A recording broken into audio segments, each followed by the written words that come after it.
Officer మంచోడు, కానీ మీరు చెప్పినారు కదా, దానికోసం ప్రూఫ్ చేసేస్తా. మళ్ళీ దాని తర్వాత మళ్ళీ నెక్స్ట్ లిస్ట్ లో డిలీట్ చేపించినాం.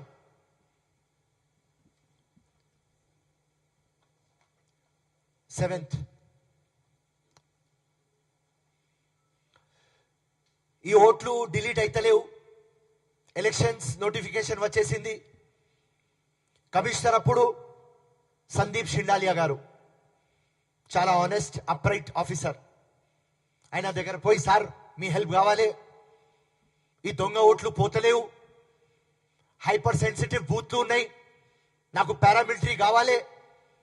ఆయన ఒకటే మాట అన్నారు, బయట ఎవరైనా గడబడి చేస్తే నేను కేసులు బుక్ చేస్తా, వాళ్ళకు అరెస్ట్ చేస్తా, కానీ లిస్ట్లలో పేర్లు ఉంటే నా దగ్గర ఏం పవర్ ఉన్నది ఫిరోజ్ ఖాన్.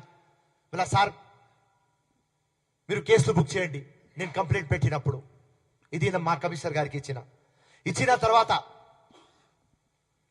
ఇవన్నీ ఎందుకు చెప్తున్నా అంటే, ఎట్లా దొంగ ఓట్లు లోపల లిస్టులలో చేస్తారు, దాని తర్వాత బయట చేస్తారు. ఎట్లా ఫ్రీ ఫేర్ ట్రాన్స్పరెంట్ ఎలక్షన్ అయితలేదు, ఇదే ప్రూఫ్ చేయడానికి మీ ముందు ఉన్నా. మళ్ళీ ఆ ఎలక్షన్ అయినప్పుడు కేసులు బుక్ చేయించినాం.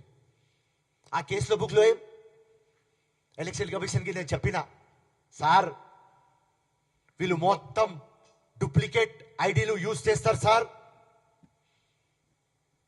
థిన్నర్ యూజ్ చేస్తారు సార్, మీరు నమ్మరు. ఓటేస్తా ముందు మీరు కాల్గేట్ పెడతారు సార్, కాల్గేట్ పేస్. ఈ మెకానిజం కు మీరు బ్రేక్ చేయాలి సార్ చెప్పినాం. దాని తర్వాత మేము మా నాంపల్లిలో election day Zakir Shabuddin red handed పట్టుకున్నారు. ఇలా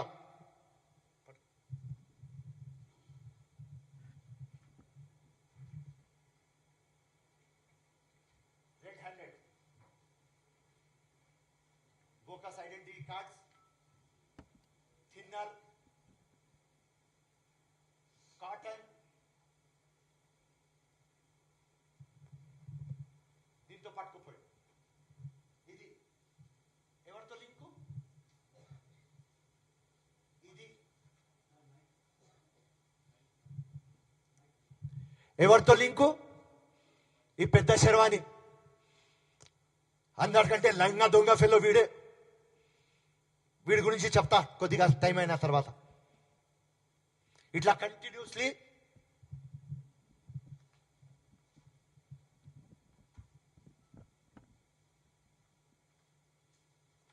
ఒక వేరే ఫైర్, అనదర్ కేస్ బుక్,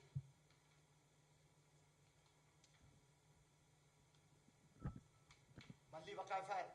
ఇట్లా 4 కేసులు 4 జగ సేమ్ మేము పట్టుకున్నాం.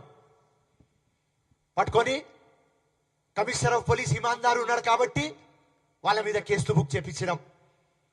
దాని తర్వాత కూడా రాసినాం సిఓకి కానీ డిఓకి కానీ, సార్ ఇది ఏం పరిశాని సార్, ఇది ఇట్లా అయితే ఎట్లా. అండ్ అప్పుడు సిఓకి కలిసినప్పుడు, ఎలక్షన్ కమిషన్ కి కలిసినప్పుడు చెప్పినాం, సార్ ఇది నాన్ బెయిలబుల్ కేసు పెట్టండి సార్, మొత్తం డెమోక్రసీకి మర్డర్ చేస్తున్నారు వీళ్ళు, మెహర్బానీ చేసుకొని మీరు వచ్చి ప్రెస్ ముందు చెప్పండి, డబల్ ఓట్ వేసి పట్టుకుంటే మీకు జైలుకి పంపిస్తాం, ఇట్లాంటి యాక్టివిటీస్ చేస్తే థిన్నర్ కానీ మీరు యూజ్ చేస్తే మీకు నాన్ బెయిలబుల్ కేసులో బుక్ చేస్తాం. కానీ ఈసీ ఎప్పుడు నా మాట పట్టించుకోలేదు.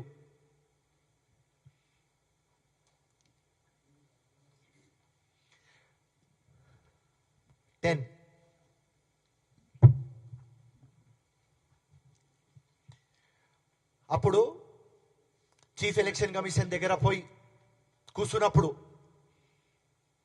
సార్ ఇది మున్సిపల్ కార్పొరేషన్ టోటల్ కలూడ్ అవుతుంది వేరే పొలిటికల్ పార్టీస్తో, మేం ప్రూఫ్లు ఇచ్చిన తర్వాత కూడా ఓట్లు డిలీట్ అయితలేవు అంటే ఆయన రెవెన్యూ డిపార్ట్మెంట్కి ఆర్డర్ పెట్టినారు. 108 మందికి నాంపల్లిలో ఇస్తున్నారు. ప్యూరిఫికేషన్ ఆఫ్ ఓటర్ చేయండి, క్లీన్ చేయండి అని. ఇది 100 మంది వచ్చినారు, కానీ వారం తర్వాత కనిపించలేదు. 1,00,000 కంటే ఎక్కువ ప్రూఫ్లు ఇచ్చిన తర్వాత కూడా టోటల్ ఇంత ఎక్సర్సైజ్ చేసిన తర్వాత, ఇంత పోరాటం చేసిన తర్వాత 10% ఉట్టి డిలీట్ అయినాయి. అది కూడా ఏం డిలీట్ అయినాయి? డెత్ ఓటర్స్ డిలీట్ అయినాయి. మేము కోర్టుకి చెప్పినాం కాబట్టి, మొత్తం వాళ్ళ డెత్ సర్టిఫికెట్లు పెట్టినాం కాబట్టి, ప్రెస్ మద్దతు తీసుకున్నాం కాబట్టి ఉట్టి 10%. అంటే 10 years నుంచి నేను పోరాటం చేస్తున్నా, మొత్తం చేస్తే 10%. ఇట్లా ఎంత బతుకుతా నేను? ఇంకా 20 years ఎంత తీయగలను? ఒక 20%, 30% నెక్స్ట్ జనరేషన్ కి పోతుంది. కానీ ఇలా హ్యాపీ ఎందుకున్నా అంటే, మా రాహుల్ గాంధీ గారు మొత్తం ఇండియా బ్లాక్, మొత్తం అపోజిషన్ ఆఫ్ ఇండియా, వీళ్ళకు ఇప్పుడు అర్థమైంది యాక్చువల్ బోకస్ దొంగ లంగా ఓట్లు ఏం. ఇప్పుడు మన టైం వచ్చింది. అందరు చెప్పేది నాకు, ఏం ఫిరోజ్ ఖాన్, విక్టరీ ఇంపార్టెంట్ కాదు, హిస్టరీ చెప్పేది నువ్వు. ఎస్, వేరే ఏదైనా కాన్స్టిట్యుయెన్సీ కంటెస్ట్ చేస్తే గెలుస్తాం, కానీ ఇక్కడ ఈ దొంగ లంగా ఓట్లు తీయాలి. ఎంఐఎం పార్టీ గురించి ఎందుకు మాట్లాడుతున్నా? వీళ్ళు బోకస్ కింగ్లు కాబట్టి. ఈ ప్యాటర్న్ హైదరాబాద్ లోక్సభలో, నాంపల్లిలో ఈ మొత్తం ప్యాటర్న్ ఎంఐఎం ఫాలో చేసేది, బీజేపీ ఫాలో చేస్తుంది. ఈ రెండు శర్వానీలు బ్రదర్స్ వీళ్ళే నేర్పించినారు బీజేపీకి. పన్నా ప్రచారక్ చెప్తారు, అరే ఏం పని చేయరు, సబ్కా సాత్ సబ్కా వికాస్ సబ్కా ప్రయాస్ అని చెప్తారు. దాని తర్వాత జాబ్స్ ఇయ్యరు, ప్రైస్ మీద కంట్రోల్ ఉండదు, ఆపరేషన్ సింధూర్ చేయడానికి బలం ఉండదు, ధైర్యం ఉండదు.